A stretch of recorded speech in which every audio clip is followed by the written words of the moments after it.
Hello guys and gals, me Mudahar, and ladies and gentlemen, I want to talk about DKOldies. Now ladies and gentlemen, you might have heard this name floating around on gaming YouTube. Oh, is this site a scam? Oh, retro video gaming. Now I made a video a few days ago where I said, I'm done, okay? I'm really done. And especially with the retro gaming market, okay? You know, it used to be that years ago, and I've made videos about this numerous times, okay? I've literally said, look, I like retro gaming, I like collecting games, but unfortunately, prices go through the roof. Recently, I tried to get Soul Hackers on the 3DS because I was like, dang, I want to play the game officially.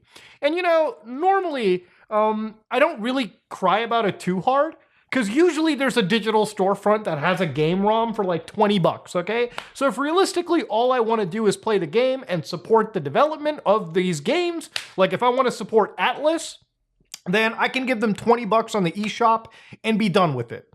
But when they take away, when big AAA companies like Microsoft, like Sony, like Nintendo, like anyone just rip these digital stores off, the only way to I guess, legally get the game is through a third-party reseller, okay? A mom-and-pop shop. Now, generally, you'll find good deals, but sometimes you'll find people that you go to their store, they have a copy of a 3DS game that's, I guess, quote-unquote rare, and they'll look up some eBay price and say, yeah, well, according to JimBob445 on eBay.com, that would be $418, okay? Please, by the way, you only get the cartridge. Forget about a case or a manual, all right? And the cartridge has been through my dog's intestines. So yeah, that's pretty much generally the vibe that you get. Now, normally, I wouldn't be so butthurt about it, but obviously, as somebody that likes to play video games, I get really peeved. And at that point, you know, honestly, I'm not above finding other ways of playing the game, okay? So realistically, that's where it gets down to. Now, the reason why I'm talking about DKOldies is I actually showcased one of their products in that video where I showcased the overexpensive PSP. Now, the reason I brought up DKOldies is in that video, I showcased an expensive PlayStation Portable system, okay? And this is their website right over here. Now, lately, they've been called a scam, if you will, because they've been price gouging.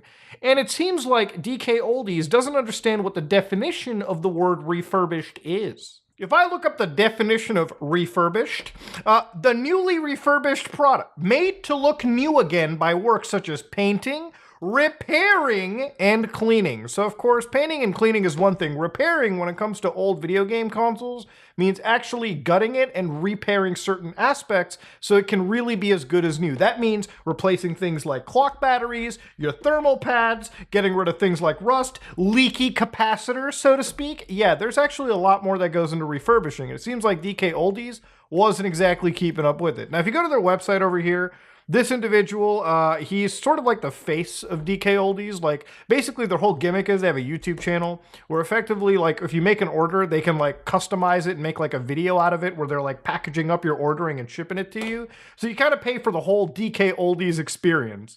Now, where it gets funny with the prices is look at some of this wild stuff, okay?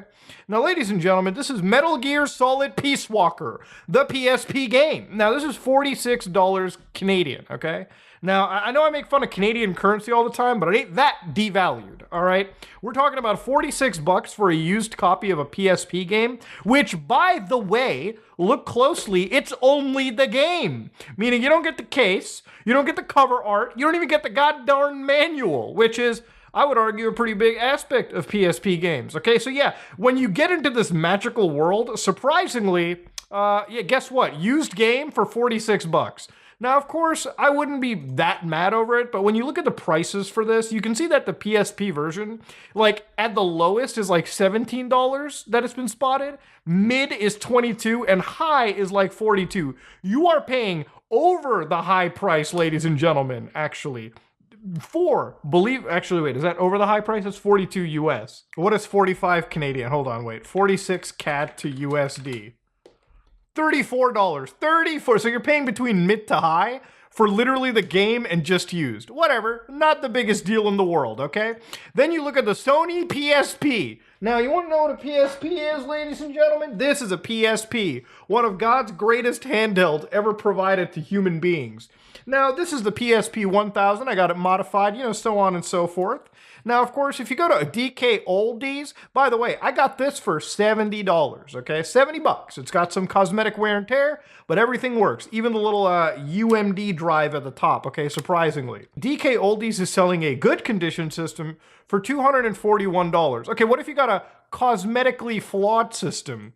Well, you still have to shell $188. And of course, does it come with a game? Nah, ladies and gentlemen, it comes with the charger. Not even a goddamn memory card, ladies and gentlemen. Jesus Christ. Where I think it really gets like ass-numbingly horrible is this. Now, ladies and gentlemen, this is the PlayStation 3 80 gigabyte system player pack. Now, I want to just show you the pricing scheme on this, okay? If you got a good condition system, $255. Cosmetically flawed, $188. We're reaching points where, like, I swear to God, the PSP and the PS3 are the same price. Now, this is an 80 gig player pack, right? Now, you might be wondering, dang, that's kind of expensive, Muda. What the hell is going on there? Even if you go onto eBay right now, you can find one for like $167, all right? And that appears to come from the actual like built-in controller. Heck, one dude's selling a 60 gig model day one for $130. Of course, that's bidding as well, too. But of course, you got two controllers and a bevy of video games right there. In fact, if you look closely at the Piano Black console, it's being refurbished as well for a better price, period. Now, of course, what's even wilder about this is for that price point, okay, you still don't get a controller. In fact, you got to add $30 to get an off-brand controller, all right? You don't even get the OG DualSense. You get some off-brand garbaggio. Now, of course, the reason I'm bringing the PS3 is I got this boy right here. Now, I'm not joking with you. I ended up buying this for, I think, around $160. And while I got a cheaper PlayStation 3, let me tell you something wilder about refurbishing and cleaning these. It is an annoying mess, but it is well worth it. Because once you change the drive out, clean the system out, I ended up getting a Checha model. Now, if you don't know about the PlayStation 3, there's 3 models, right? Basically, there is the original release date, which comes with the Emotion Engine PS2 system on a chip, meaning that it literally is a PS3 and a hardware PlayStation 2. No emulation. Then they ended up releasing like a hybrid, like emulator, also like a, kind of hardware solution as well too, kind of a hybrid, hybrid of software and hardware. And then it ended up being like the later generation PlayStation 3s. They didn't have any backwards compatibility with PS2, unless you went to the PS3 store and like downloaded emulators that way. This system right here, if you can get it right, I got it for a steal, okay? A steal sub $200 Canadian. So, of course, this is me trying to find a good deal. This person's not even giving you a backwards compatible system. Literally straight up said, the model is not reverse compatible. Now, of course, when you look at these astronomically high prices, obviously DKOldies needs to be providing some service other than selling you old games. Because it really seems like when I look at prices like this, these sites are built literally around banking off of people that are just in nostalgia phase, okay? People that don't know that they can get much better prices. Hell, even if they try to buy a reverse compatible PlayStation, they will only give you $150. And I get it. DKOldies is a business. They've got an entire place, a warehouse that they operate and fix systems within, okay? Of course, they've got multiple employees. They've got an overhead. I get it. I run businesses. I understand that you got to mark things up. But this is literally straight up robbery. But see, that wouldn't be my only issue with this company. If they were just marking up prices, whatever, okay? That's just how it is. Sometimes you find stores that do that. I personally would never shop from it. But again, I feel like they're catering to a market of people that just have a lot of disposable income and they don't really care that they're spending an astronomically high amount when they're getting the system in return. They might think, wait, I'm paying extra, but I get a good quality product. Well, do you? Well, ladies and gentlemen, this is where the scam allegations come in. Now, a few YouTubers, notably Review Tech USA and Jacob R, were the ones who actually ended up putting in their pound of flesh, their dollars, and basically getting products that were far less in quality than they should have been. So this video from Jacob R, which is where he bought a refurbished PlayStation 3 from DKOldies, it's nasty. Nasty. where he actually gets this PlayStation 3 device, which, again, I want to just completely prove that it's actually, like, bought from him. This is a reverse compatible system, a bit cosmetically flawed, it seems, so he knew that there was going to be some shenaniganders in there. Oh my god, his finger is covered in dust. Jesus Christ, this thing is... How do they clean this? Rubbing it between the ass? There's the moment of truth, boys. Look at how dusty that is. This is filthy. This is a goddamn pigsty. This is refurbished? This is not refurbished whatsoever. So again, that wasn't the only thing. This is one from like Rich from Review Tech USA. I can literally tell you right now, this PS2 that he bought, he has a broken AV connector. Like, that's not a refurbished system. Refurbished means that you repair. We looked at the definition. How can you call this a refurbished system when the goddamn connector looks... It might work, but that's a broken connector. It's not even cosmetic. Like, the molding is literally scratched up. What is wrong? Again, even if you're cosmetically flawed systems, you should still have these basic things fixed up. That's the point of a refurbish. Now, of course, because of this hella roasting by the community, DKOldies decided to fight back what they believe to be misinformation, and they talked about refurbishing consoles, and it might be the funniest thing that I've ever seen. Watch this. Here at DKOldies. Let's take a look at this one, for example, and let's check out everything that has to happen to this Wii before we can list it for sale and it finds a new home. All right, let's see what happens to this Wii. Testing department, and it gets thoroughly checked out to see if there's anything that needs to be repaired. In this case, the Wii isn't reading discs, so it's going to need to head to our repairs department to get a new laser installed. All right, so what they're doing is they're basically replacing the DVD drive on the Wii. This is a pretty standard repair for any of these systems. I know that the Xbox 360 has to have drives replaced from time to time. But yeah, so effectively what's happened over here is he's taking out the actual DVD drive, or sorry, not the DVD, the CD-ROM drive, or I think it's like a special GD drive that these things use. It's weird.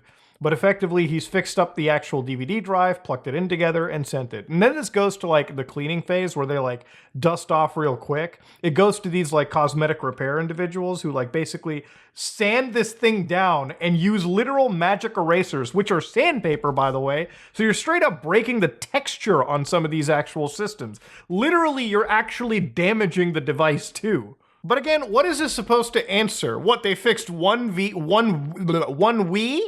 When you got, like, PlayStation 3s that look like they came out of the Crypt Keeper's asshole? What? How is he going to defend against that? What about the PlayStation 2 with the dented-in port?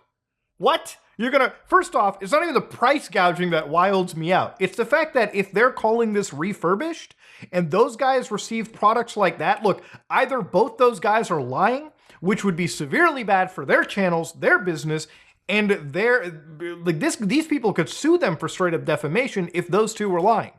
Or they straight up did not refurbish their consoles, lied about it, and sent it out for a marked up price. Literally one of the biggest sins that I've ever seen in this entire space. And we're supposed to be okay with it? Come on now. You can literally tell the market when they're hashtagging their things as hashtag nostalgia. Like, they just know. Like, they know the market they're trying to hit. This is not deflecting accountability, or sorry, this is not taking accountability. This is just deflecting. Where's the actual criticism? Where's the actual addressing of legitimate complaints from the consumers? If people are buying upmarked consoles from you, the least you can do is actually refurbish them better than the goddamn service centers of these actual consoles themselves. Like, here's the extent of when they take, like, a GameCube and, like, clean it. Like, this is a filthy GameCube, and again, they, like, fix it up a little bit, you know, clean it out. Obviously, they use, like, all the tools imaginable, toothbrushes, whatever you call it. At not one point is the actual system ever opened up in this video, and they, like, again, replace things like the internal clock battery, which tends to die on older systems.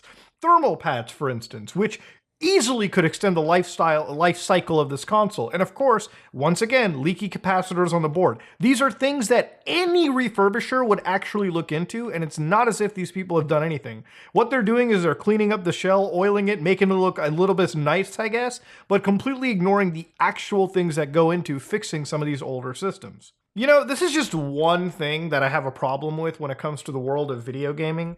You know, even when you look into like retro gaming itself, you know, it was like a year ago when we literally saw the start of the infamous lawsuit with WATA, like the grading firm, over the fact that they were allegedly manipulating that retro game market. So for those of you who don't know the story, it was broken by Carl Jobst. Okay, you can watch his video. He's an absolutely amazing content creator. But the idea here was WATA, a grading firm that pretty much grades like copies of sealed games, like if your game is like a pile of crap, you get a 1 star, or if your game is pristine and Jesus Christ once touched it, it's like, you know, graded at 10, okay, maximum PSA quality.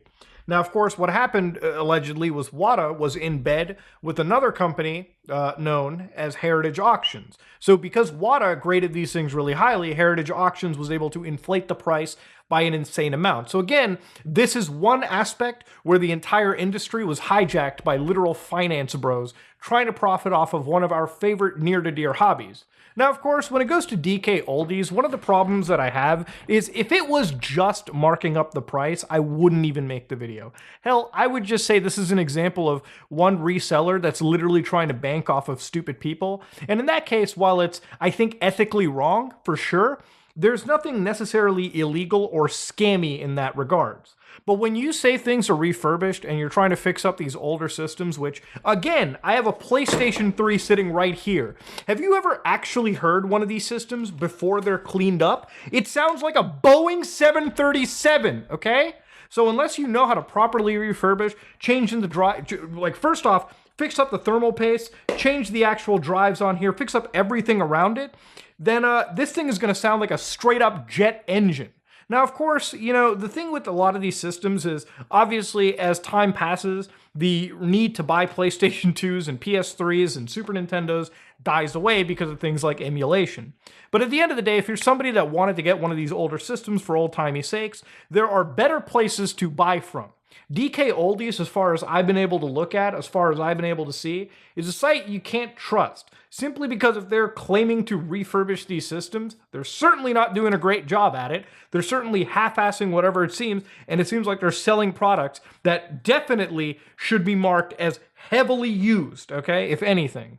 Ladies and gentlemen, I don't think that DKOldies is evil, however. You know, I know that I'm getting a little bit heated, but it really seems like DKOldies is run by people that have never really messed around with video games. In fact, it seems like none of these people have truly ever even opened up a video game console rightfully. So it really just seems like a product where like these people know that there's a lot of individuals that are banking off nostalgia, so just buy a bunch of old systems wholesale, you know, open them up, clean them with a toothbrush here and there, okay, maybe wipe them down with a microfiber cloth, you screw it together and just sell it for a marked up price.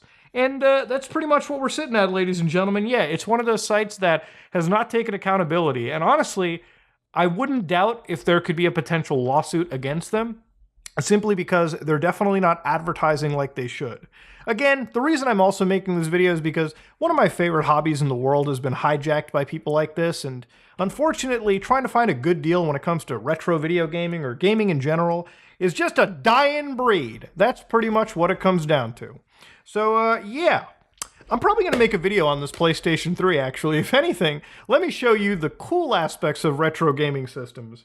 Without the financial butt-fucking that comes with it. Anyways, if you like what you saw, please like, comment, and subscribe. Dislike it if you dislike it. I am